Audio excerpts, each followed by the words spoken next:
Now, modern romance looks very different than it did back when I was a lad. Believe it or not, no less than a quarter of new relationships now start online, we're told. When the pandemic hit almost 2 years ago, it became harder for people to meet in person. So dating websites flourished as people connected romantically over the internet. But there's a darker side to this industry. Online dating-related crimes have risen fourfold over the past 5 years.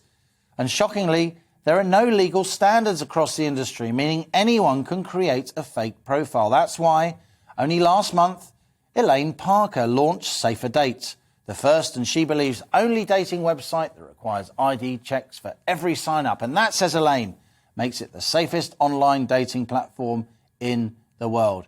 Here to tell us more, it's Elaine Parker. Elaine, welcome to the studio. Thank you. Very nice to see you on the money. Tell us why you set up this company, because I think it stemmed partly from personal experience. Absolutely, yes.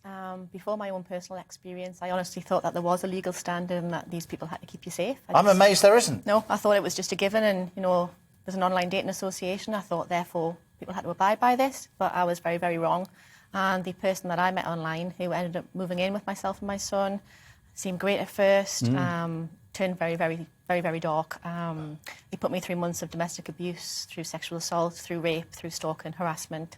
And once I got the police involved, I realised he actually had a long history of domestic abuse. But he was using dating sites freely to find his victims online. I wasn't his first and I wasn't his last either. He's now in prison for what he did to me, but there's nothing at all to stop him from going back to online dating when he gets out of prison, even though he's on the sex offenders register for life. And it's scary, it's ludicrous, so I want to change it. I want to revolutionise it and make it safer for people. Well, I'm so sorry that you and your son had to go through that, and good on you. I think a lot of people watching this, listening to this, will be cheering inwardly. Good on you for responding by setting up a business and trying to do something about it.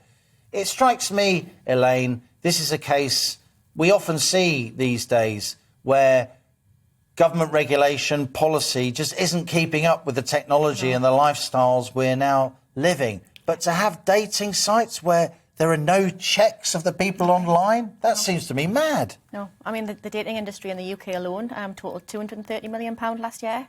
It's a huge Crikey. amount. But there are no ID checks on other dating sites. There are no criminal background checks. And, you know, the criminal background check is the real big thing. Yeah. And we are the only dating app in the entire world that do that, which I'm so proud to say. Yeah. You know, last year alone in the UK... Talk about a gap in the market. Well, I know. No one else is huge. doing this. Yeah. People say, well, why isn't anybody else doing Yeah. this? It's not an easy thing to do, and it does cost us money to do so, but what price do you put on safety?